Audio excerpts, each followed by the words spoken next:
माशाचीच भाजी, मुंडक्याची काय तुकड्याची काय बनवली. इकडं झाली भाजी पण एकदम घटमुट बनवून शिणार रेडी.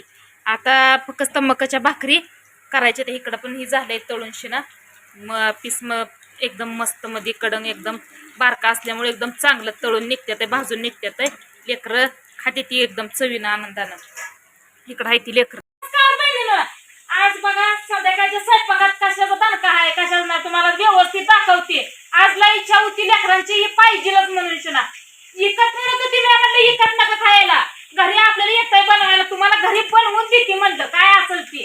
तर ही सगळं पेस्ट बघा ही बनवली आहे घरीच. मसाला सगळा काय असं ते तयार केलाय जे काय लागतंय त्याला ती. आणि ते बनवून ठेवले तिथं आणि तळाय बसवलाय साहेबाशींना. बसा म्हणलं आता तेवढं जरा काम करू लागा, कारण की अवघा तुम्हाला दिसतं इतका घाम या लागलाय, घरात बसू वाटत नाही. तिकडं का तयारी चालू आहे आपल्या कालवणाची. इकडं तेल सुटलंय आपल्या मसाल्याला, खोबऱ्याला, लसणाला. आता ही मासं स्वच्छपैकी मी धुवून घेतले तर त्याचं बनवते कालवण रगील पैकी. मकाच्या भाकरी, कांदा, लिंबू आणि आपलं माशाचं कालवण आणि त्या संग सुक खांडोळी तळलेली रगील लागलं का नाही दादू खायला? होय. नुसतं होय म्हणत जा बघ तेवढं तू. लेकरांनी उन्हात तानाचं काम केलं. मग लेकरं म्हणत होते जाऊया आपण आज बाहेर जेवाय. बाहेर जेवायला गेलं तर दोघा तिघाला 1000 रुपये पुरत नाहीत. त्यापेक्षा म्हटलं 2-4 किलो मासा आणतो, तुम्हाला तळून मासच खायचं आहे ना, बाहेर बी खायचं आहे ती घरीच खावा. म्हणून मी सगळी सामग्री तयार करून केलंय. तर आता मला सांगा हे बघा तळलेलं आपलं मासा येतं काही इकतल्यापेक्षा काय कमी वाटते तर काही होय दादू?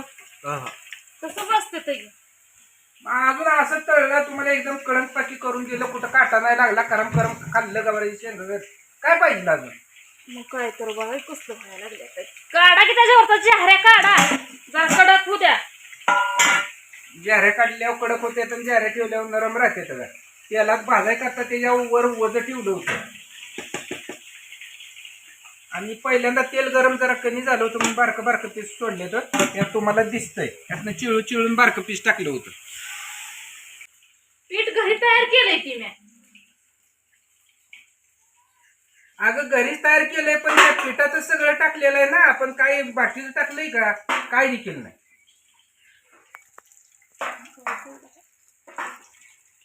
यात घरी एक तयार तिनं करताना काय टाकलंय, कॉर्नफ्लॉवर पीठ आणलं, त्यात थोडं बेसन टाकलं, थोडी आपली आंबारी चटणी टाकली आणि घरचाच मसाला थोडा टाकला. आपली आंबारी चटणी असतानाच लाल भडक आहे त्यामुळे ह्याचा कलर पण कसा आहे. फक्त आता खाताना थोडस तिखट लागेल, त्याच्यापेक्षा काय नाही. इथं खायला खाणाराच काय मग चांगलं होणार आहे, पण करणाराचं नवं असं हालायचं. बास का एवढी भाजी दादू? बस कसं आहे एवढ्यात पण ना खाणं मला. तुम्हाला करून घालणं त्यापेक्षा ते 1000 जाय ना का म्हटलं असतं, जाऊन आला असतं तिघ जण बापल्या. माझी मी करतो, मी माझ्या लेकरांना घालतो. तुला काय मध्ये झालंय का? काय सुद्धा नाही इकडे जीव जायचा का मला जीव जात नाही का? नाही इडलीच चाललाय का? काय भाजी टाकली की आता जाशील बाहेर आणि बच्चील शिजूस तर आम्ही हाई करायला सोडायला काढायला. कशावर नव्हे घरी केलेलं किती तर 10 पटीनं ते धाब्यापेक्षा हॉटेलपेक्षा चांगलं असतंय, पण ती नाही कळत. खावा बायानो घरचं खावा, पैसे वाचवा. काय कोण नग म्हणतंय का? चांगलं खावा चांगलं राहा. डोळ्या देखतच काय करता मग आता? तसंच बोलावं लागतंय त्यांना. सगळं चांगलं सांगायला गेलं की आडवं बोलते ती.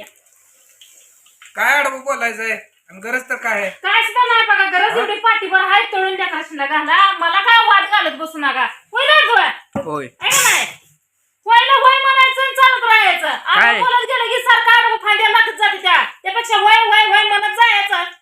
नो टेन्शन आपलं. काय त्यात काय मसाला आहे आपला काय.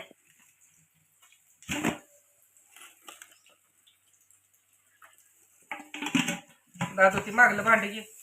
मागलं भांडे घेते कुठलं? मीच घेते बाबा कुठलं म्हणते. बरा दादा दाखव बरं व्यवस्थित झालंय का. करा करा कटर करा. आता मला सांगा एकदम कसं वाजतंय? अजून किती कडक व्हायला पाहिजे? बस ताट घे तिथलं. राम दे दाखव. चांगला दणका केलाय उन्हाच्या राटात. खा बाबा आता. कसं आहे इकडं बघ. त्याला तापले. त्याला तापलंय चांगलं. पापा पण गरम आहे घरात. मुंडकी फिटकी टाका की सगळी खांडोळीच टाकताय काय. टाकू लागते की बहिणीनं मी पण आहे का नाही. अजून मला कशाला माझ्याकडं करून घेतलं. मुंडक्याला पीठ लागत नाही म्हणून मुंडकी मागणं टाकायची म्हणून ठेवली होती.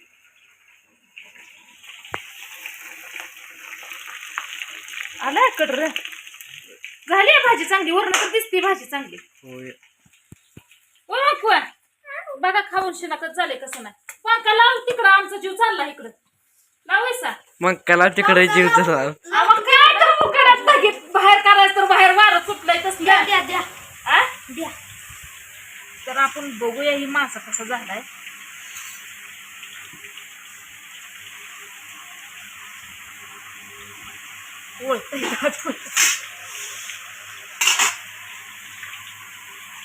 काय झालं तुझं मास. ती तिकडे तोडणाऱ्याला टाकव की तू. ती बघू दे कसं झाले. अरे भांड्यात आदळलं तर खळा खळा. एकदम मस्त मध्ये झालं आहे का. चालेल नाही हा. ही पण बघूया आपण झाले. बारकी खांडोळी असल्यामुळे एकदम कुरुम कुरुम झाले. बघा कडपर्यंत गेले. तेल पण काय मी कडे बसलं नाही.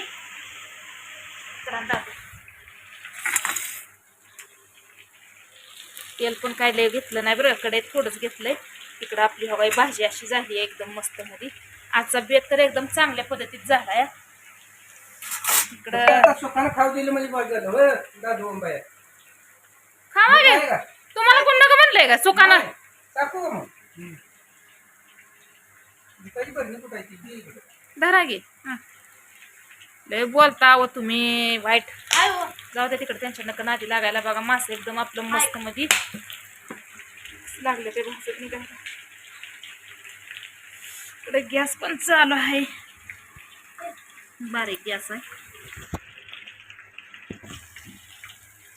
कट पण मस्त मध्ये आलाय. उकळा आला की मकाच्या भाकरी बनवती म्हणजे पोरं पोट भरून खाते ती. नाही पोरानं कायला बोलवा गिर. हाक मार तिला. दोघच खाताय ती नाही. तयार एकदम मस्त मध्ये झाली बरं का.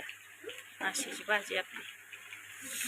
भाजी झाली तयार. इकडं मासं पण झालं. तर कडे काय त्या पाठीतलं जर राहिलं तर थोडं इकडं बसले ते पंक्ती झाली का नाही भाजी चांगली. खाल्ले शेवट काय करायचे. तरी तर आली आहे खारपुटीची यायची ती आहे. पण आता ती माशाची भाजी आहे. मटणाची तर काय साधते प्रत्येक वेळेस.